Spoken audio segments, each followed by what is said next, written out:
Boxing Day, often called Second Christmas, is grounded in a tradition of giving money and gifts and food to persons in need. It was observed as a holiday in which service workers, letter carriers, errand boys, and household staff would receive a box in gratitude for their service. Connected with the feast of St. Stephen, it was a day for remembering the poor. Process theology recognizes the intricate interdependence of life. Our well-being and the well-being of those around us is intricately connected.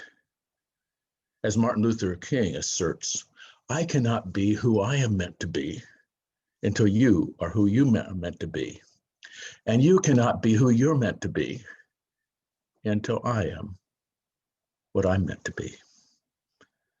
Beyond the systemic classism and implicit injustice in the tradition of Boxing Day, it is a day to put generosity first, to care for the well-being of the vulnerable,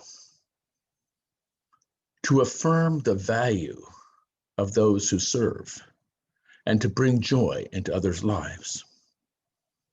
Boxing Day reminds us that we all need one another and should respond accordingly.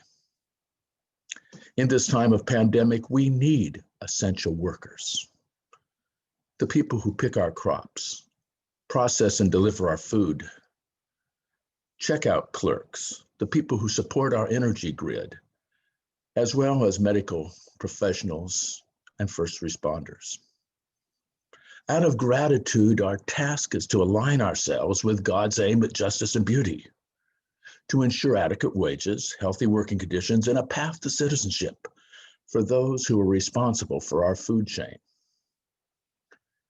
Process theology sees gratitude as social and political as well as personal. Our challenge is not only to give individually, but to ensure that there's a social order that promotes well-being and justice for all. That takes us beyond the personal and the individual to the political.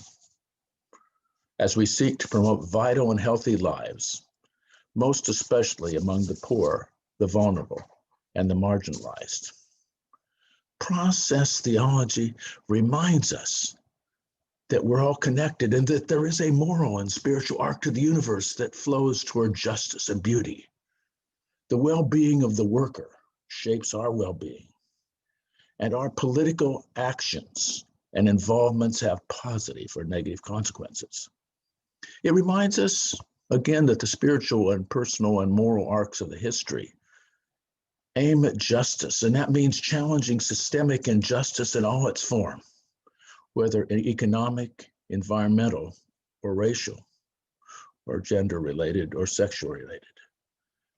Finally, not just on Boxing Day, but every day, our calling is to do something beautiful for God, to add to the joy and justice of the world with healthy and respectful interactions and public policies that promote abundant life for all.